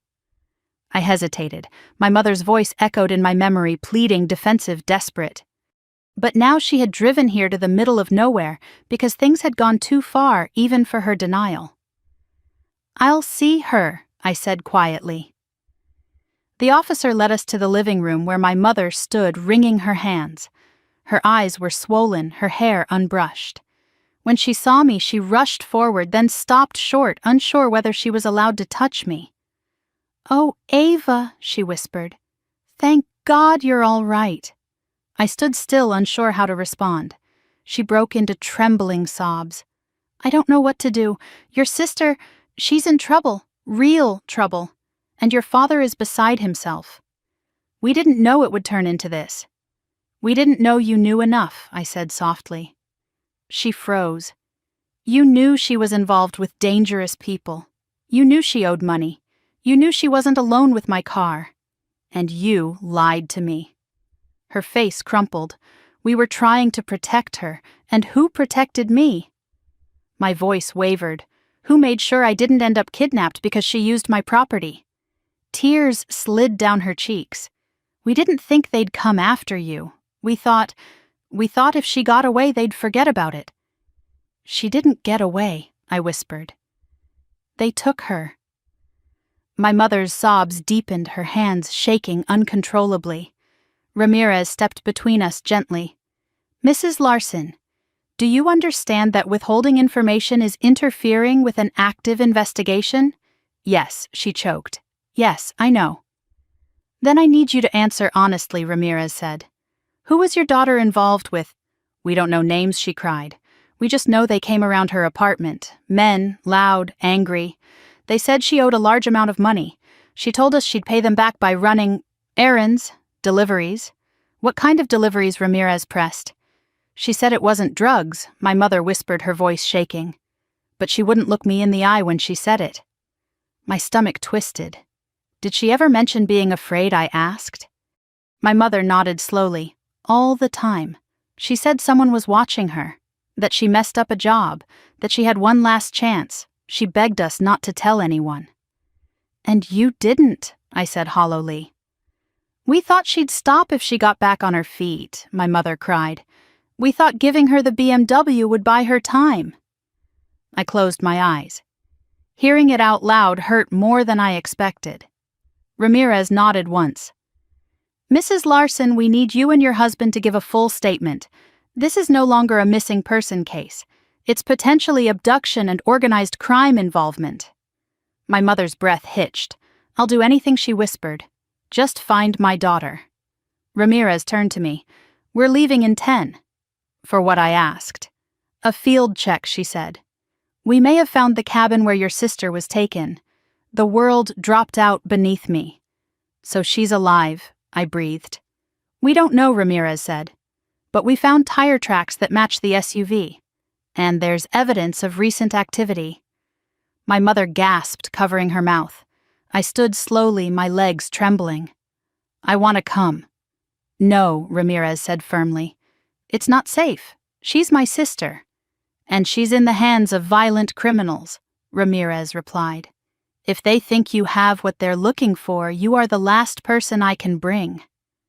I swallowed hard, fighting the sting of rejection, even though I knew she was right. "You'll stay here under surveillance," she said. "We'll contact you the moment we know anything." My mother grabbed my hand. "Ava, please, forgive us." I looked at her, not with anger, not with love, but with a devastating clarity. "I can't," I whispered. "Not yet." And for once, she didn't argue. Ramirez signaled to the officers. They guided my mother toward a separate car. As they pulled away, Ramirez turned back to me. "When we go out there," she said quietly, "we might not like what we find." My breath faltered. "But we might find her alive." "Yes," she said. "We might." Then she stepped out into the cold morning air. I stood at the window long after the cars disappeared down the road, my reflection pale against the glass. The house behind me was silent. Too silent. And for the first time, I allowed myself to whisper the truth out loud. I'm terrified. Because whatever they were about to find in that cabin, it would change everything. I spent the next 3 hours sitting on the edge of the safe house couch, staring at the wall as if it might give me answers. Every tick of the clock thudded through my chest. The house was quiet except for the distant hum of a vent and the occasional step of an officer patrolling outside. I kept my phone in my lap, gripping it like a lifeline, waiting for news I wasn't sure I wanted. At one point, I stood and paced the small living room until I felt dizzy, my hands clasped tightly behind my head. They had found a cabin where my sister might be, or might not. Every possibility tore through me like a blade. I sat again, stood again, sat again. Denise texted me repeatedly. "Are you okay?" "Eat something. I made soup and left it outside your door if they let me. I'm thinking of you. Please stay safe." I didn't respond right away. Words felt impossible. It wasn't until late afternoon that the safe house door opened and Officer Ramirez stepped inside, snow-dusting her jacket, her face pale with fatigue. She closed the door softly, and I knew before she spoke that the news wasn't simple. I stood. "Did you find her?" Her jaw tightened slightly. "Sit down, Ava." I sat slowly, my hands trembling. Ramirez took off her gloves and sank into the chair across from me, leaning forward with her elbows on her knees, as if she were bracing herself for the weight of what she had to say. "We found the cabin," she began. My heart lurched painfully. The SUV tracks matched the ones from the surveillance footage. The cabin was abandoned recently. There were signs of quick movement, a struggle and burn pits where documents or items had been destroyed. My vision blurred for a second. And Chelsea. "We didn't find her inside," she said gently. The world fell silent, a long, hollow thud in my ears. But before I could spiral, Ramirez reached out, steadying her voice. "Listen to all of it, okay? Don't panic yet." I swallowed, forcing myself to focus. "We found proof she'd been there," Ramirez continued. Hair ties, a torn sleeve from a jacket she was last seen wearing, and she paused.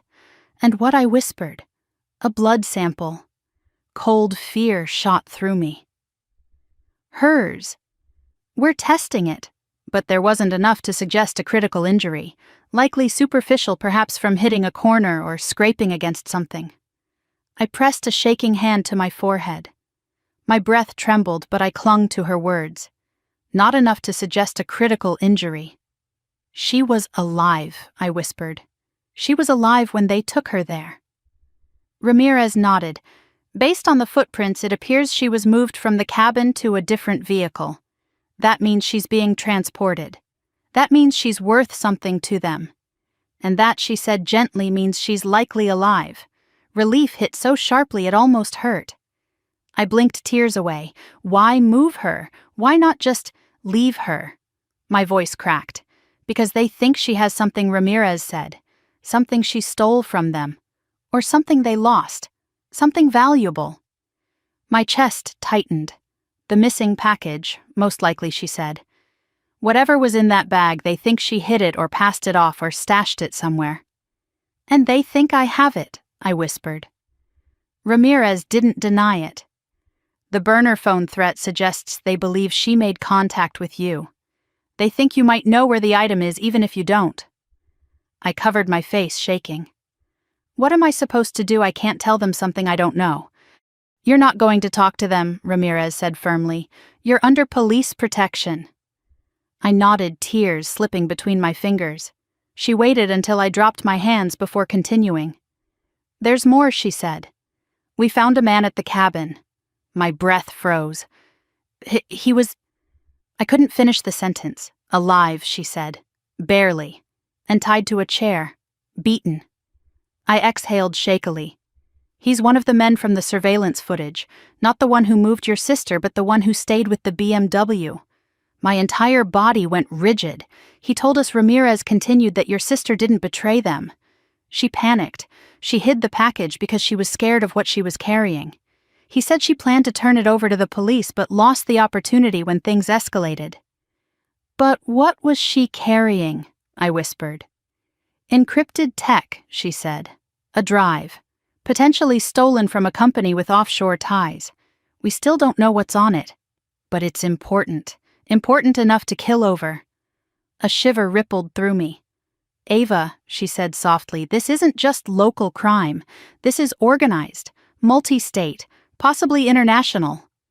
I blinked hard. "And my sister is in the middle of it." "Yes."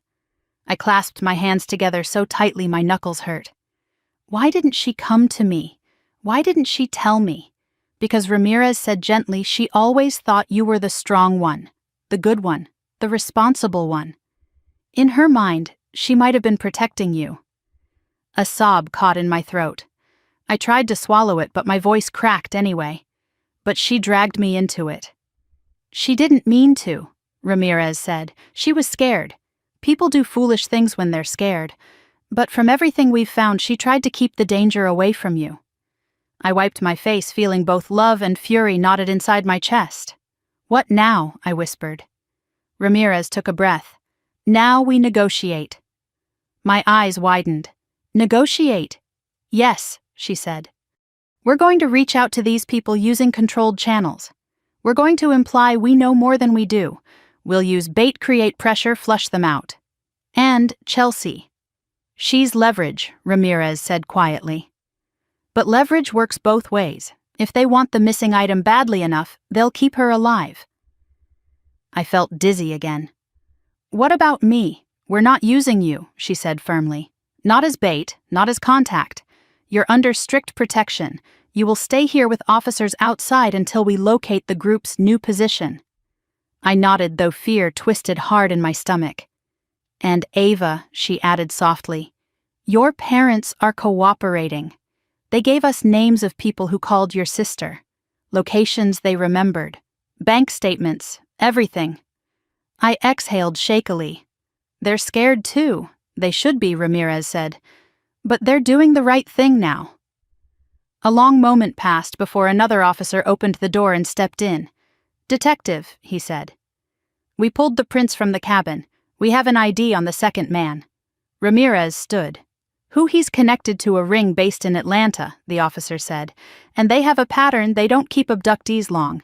They move them quickly to avoid detection. I felt my heart collapse and then rebuild in the span of a second. So she's still moving, Ramirez murmured. Good. That buys us time. Time. A tiny, fragile hope wedged itself inside the terror. When the officer left, Ramirez faced me again. Ava, this is the part where I need your full trust. Things are about to escalate. There will be more officers rotated here tonight. You might hear news you don't understand right away. But I need you to stay calm and stay put. I will, I whispered. Good. She started to leave, then paused. Your sister fought, she said softly. The signs at the cabin, she struggled. She didn't give up. That matters. It tells us she wants to live. My throat closed. And because of that, Ramirez said, we're going to do everything we can to bring her home. When she left the room, I sat on the edge of the bed, tears blurring my vision. For the first time in days, I let myself hope, not because the danger had passed, but because beneath all the chaos and destruction my sister had tried. She hadn't simply run. She had resisted. And maybe, just maybe, she was still resisting somewhere out there. Still alive. When the call finally came, I was sitting on the edge of the safe house bed with my knees drawn to my chest, staring at the same speck on the wall I had been staring at for nearly an hour. I didn't jump when the phone buzzed this time. My body was too tired for sudden movements. But when I saw Officer Ramirez's name flashing across the screen, something inside me clenched so tightly it hurt. I answered with a fragile breath. Hello, Ava, she said, her tone steady, in a way that made my heart race faster. We found her. The world narrowed to that single sentence, everything else blurring at the edges. Is she? My voice cracked. Is she alive? Yes, Ramirez said. She's alive. I closed my eyes as a sob ripped up my throat, too loud, too raw for how small the room felt. My hands covered my mouth as if I needed to keep that gasp contained. I didn't even realize I was shaking until I felt tears slide down my wrists. Where is she? I whispered. She's being transported to Carolina's medical center, Ramirez said. She's dehydrated, bruised, and disoriented, but conscious. She's asking for you. My knees buckled as I sank onto the mattress. Relief poured through me, warm and blinding and painful in a way I didn't know relief could be. I want to see her, I breathed. You will, Ramirez said gently, but we need to go over everything before you do. There are procedures, statements, security precautions. I nodded, wiping my face with the back of my hand. Just tell me what to do. I'll do anything. We're on our way to get you, she said. Be ready. I ended the call and pressed both palms against my eyes, letting myself feel the weight of it, the release, the fear, the raw, fragile joy. Denise must have heard something in my voice because seconds later she was knocking gently on the door. Ava, what happened? I looked up slowly, tears streaking down my cheeks. They found her. Her eyes widened, relief flooding her expression before she pulled me into a tight hug. Oh, thank God, thank God. I clung to her, letting myself lean into the comfort just for a moment. I had forgotten what hope felt like. When the police convoy arrived, a plain car in front, another in back, 2 officers at my door, I grabbed my backpack and followed them outside. The morning air was crisp and still humming with the kind of quiet that comes after a storm, but before the world fully exhales. I climbed into the back seat, buckled in, and held my hands together so tightly they ached. The drive felt like a blur of lights and turns and silent tension. I didn't speak. I don't think anyone expected me to. My pulse thrummed in my ears like a second heartbeat, steady and urgent. When we pulled up to the hospital, Ramirez was waiting at the entrance. She walked me through a side door, her voice low. "She's stable. Weak, but stable. She told the officers she didn't think she'd ever get out. She didn't know if you were safe." The words hit hard. "She asked for me." "She did," Ramirez said softly. "She cried when she said your name." I breathed out slowly, feeling something unravel inside my chest. We took an elevator to the 4th floor. The hallway smelled like disinfectant and soft cotton sheets. Nurses moved with quiet urgency. Doctors spoke in hushed tones. Machines beeped steadily in the background. I didn't see my sister until we reached a room halfway down the corridor. The door was open, the lights dim. I stepped inside with careful, trembling steps. Chelsea lay on the hospital bed, thinner than I'd ever seen her, bruises blooming across her cheekbone and jaw. Her lip was split. An IV line ran into her arm. For a moment, she didn't notice me. She just stared ahead, eyes distant, as if she were still somewhere else. Then she blinked and looked toward the doorway. Our eyes met. Her face crumpled instantly. "Ava." She reached for me with a trembling hand. I crossed the room in seconds and took her hand in both of mine. It felt fragile, like holding a bird's wing. "You came?" she whispered, tears sliding down her cheeks. "I didn't know if you'd want to, but I hoped I'm here." I whispered, brushing hair from her forehead. "I'm right here." "I'm sorry," she breathed. "I'm so sorry for everything." Her voice broke on a sob. "I didn't mean to drag you into this. They told me, they said if I didn't run, they'd come after you. I didn't know what to do." Her words cut and healed in the same breath. All the anger, all the betrayal, all the fear I'd held, it didn't disappear, but it softened around the edges as I looked at her. My sister, flawed, reckless, chaotic, but mine. "You should have told me," I whispered. "I was scared," she sobbed. "I always get things wrong, and you always get everything right. I didn't want you to see me fail again." "Oh, Chelsea." My voice trembled. "You didn't fail. You got trapped." She squeezed my hand weakly. "You saved me." "No," I said. "You fought. You stayed alive. That was you." But her eyes closed, her voice barely a breath. "I didn't do it alone." A nurse stepped in quietly. "She needs rest. She's stable, but her system is exhausted." I nodded and leaned down to kiss Chelsea's forehead. "Rest. I'll be here when you wake up." She exhaled shakily, then drifted into sleep. I stepped into the hallway, my legs trembling beneath me. Ramirez joined me, arms crossed lightly. "You did well in there," she said softly. She's really alive," I whispered, as if saying it aloud might shatter the moment. "She is. And she's going to recover." I wiped tears from my cheeks. "What happens now?" "Now," Ramirez said, "she gives a statement. We build a full case. We track the rest of the group." "And you?" She paused, studying me. "You get to breathe again." I let out a trembling laugh, the first one in days. "It still doesn't feel real." "It will," she said. "But it will take time." Trauma untangles slowly. I nodded, leaning against the wall for support. My body felt suddenly light and unbearably heavy at once. "Your parents are downstairs," Ramirez added. "They're shaken. They want to see you, but there's no pressure." I hesitated. "Maybe later." "That's fair," she said.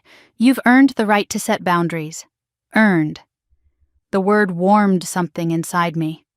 For the first time since this nightmare began, I didn't feel powerless. I felt present, aware, awake. That evening, after Chelsea had been moved to recovery and the adrenaline had finally begun to ebb, I stepped outside the hospital for air. The sun was setting over Charlotte, turning the sky gold and pink. I took a long breath and let the cold air fill my lungs. Everything hurt. But everything was mine again. I wasn't running, I wasn't hiding, I wasn't waiting for someone else to decide my place in the family. I had done what was right, not easy, not gentle, not quiet, but right. And for the first time in my life, I knew exactly who I was.